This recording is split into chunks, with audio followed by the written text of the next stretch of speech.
Aujourd'hui, avant de commencer, je voulais vous poser quelques questions. Juste avant ça, j'ai l'impression que c'est pas tout à fait droit. Ouais, c'est mieux comme ça.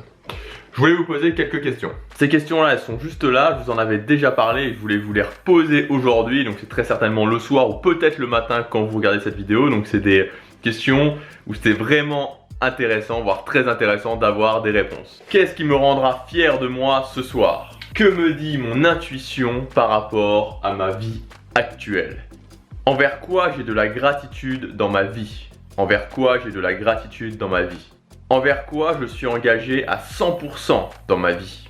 Quel est mon objectif le plus important cette année? Quelles sont les actions que je prends au quotidien pour atteindre cet objectif? Si vous êtes content de vous, si vous êtes satisfait des réponses que vous pouvez apporter à ces questions, c'est juste génial. Alors ce week-end, je vais pas mal travailler. Je vais pas beaucoup sortir, donc c'est pour ça qu'aujourd'hui vous me verrez pas aller à droite, à gauche. Demain, ça sera la vidéo tutoriel comme le dimanche. De toute façon, je vais beaucoup travailler. Il y a pas mal de choses que je suis en train de préparer et j'ai besoin de me former. Ce qui se passe aussi, c'est que voilà, la semaine prochaine je pars, donc je pars à Berlin. Alors la destination de Berlin, vous allez me dire, voilà, t'habites en Belgique, il fait tout le temps gris et le gris, c'est l'ennemi numéro 1 du blogueur. Je préfère 100 fois qu'il fasse froid mais qu'il fasse beau, qu'il y ait un beau ciel bleu plutôt qu'il fasse peut-être plus chaud mais gris. Mais cette destination là, Berlin, j'avais choisi déjà il y a quelques mois parce que tout ce plan de voyage, je l'avais bien avant de commencer les vlogs. Les vlogs, je les ai vraiment commencés en janvier et tout ça, c'était prévu depuis longtemps. Donc voilà, ce sera Berlin. J'espère, je crois qu'il y aura moyen de faire des choses. Il y a quand même, Berlin, j'y suis déjà allé 2 fois ou 3 fois, je sais plus. Toujours un doute à chaque fois. On va dire 2 fois. J'y suis déjà allé 2 fois. Et voilà, c'est une ville que j'aime bien. C'est une ville qui a une âme. Alors c'est une ville qui est un petit peu spéciale.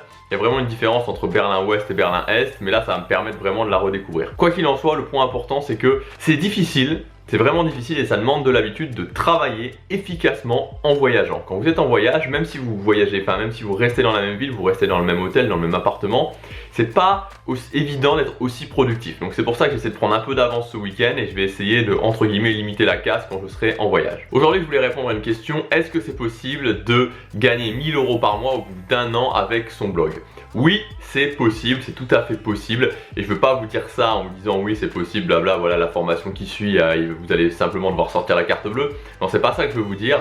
Ce que je veux vous dire, c'est que moi, je l'ai fait l'année dernière. Et je vais vous donner pour moi les 2 stratégies qui sont les plus efficaces. C'est vraiment 2 voies qui partent dans 2 sens un petit peu différents et ça va vraiment dépendre de votre situation. La possibilité numéro 1, c'est ce que j'ai fait l'année dernière, c'est-à-dire de créer un blog dans une niche, de vraiment creuser dans cette niche et de se servir de ce côté niche, donc thématique peu concurrentielle, pour pouvoir arriver rapidement à ces 1000 € par mois. Donc c'est très faisable. Ce qui se passe, c'est que souvent, même si on a l'impression qu'il y a déjà un petit peu qu'il y a déjà de la concurrence dans cette niche, c'est que très souvent, c'est l'angle qu'il faut changer, l'angle d'attaque, vraiment.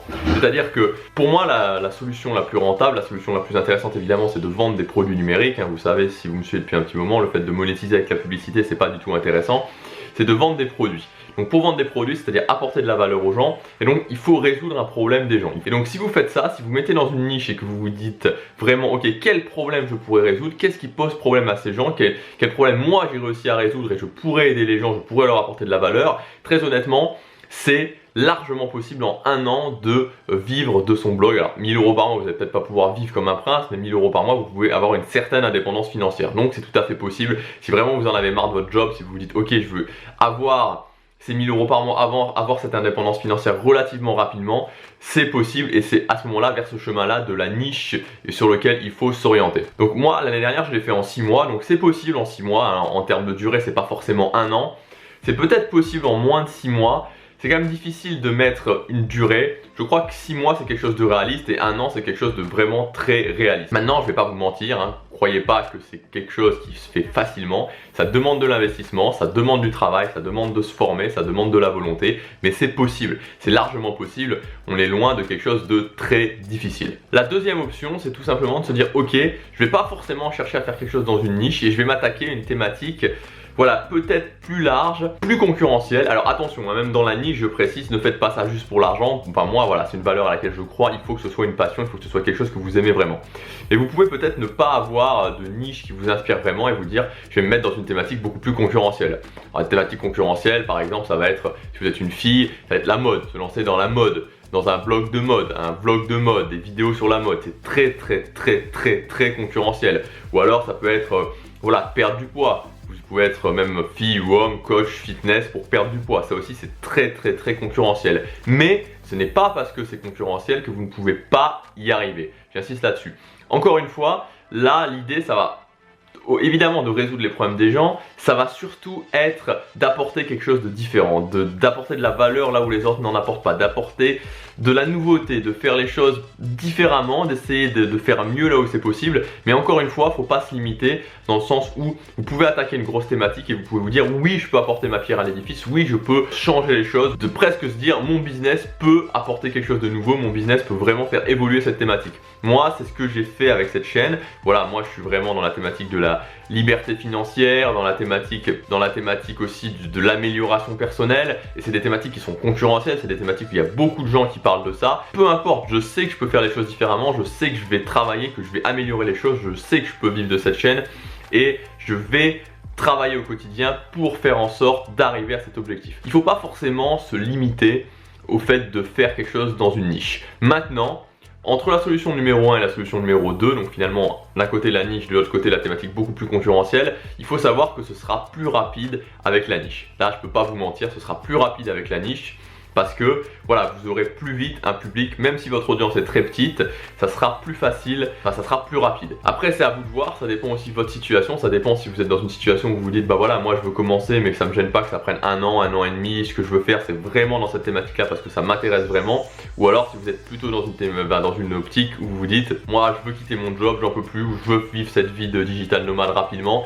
Et donc voilà, je vais faire quelque chose dans une niche, je vais faire un premier blog quelque part tremplin et ensuite je pourrais peut-être faire quelque chose de plus grand. Moi c'est cette option là que j'ai prise, j'ai fait d'abord un blog qui m'a permis de faire un tremplin et là je fais maintenant vraiment ce qui me tient à cœur. Bon, voilà, ceci étant dit, je vais travailler pas mal aujourd'hui, je vais vraiment faire une bonne journée de travail. On se retrouve demain pour une vidéo tutoriel qui va vraiment être sympa, je vous conseille de la regarder. C'est un sujet qui fait un petit peu polémique, mais voilà, j'avais envie de le traiter. À demain, salut.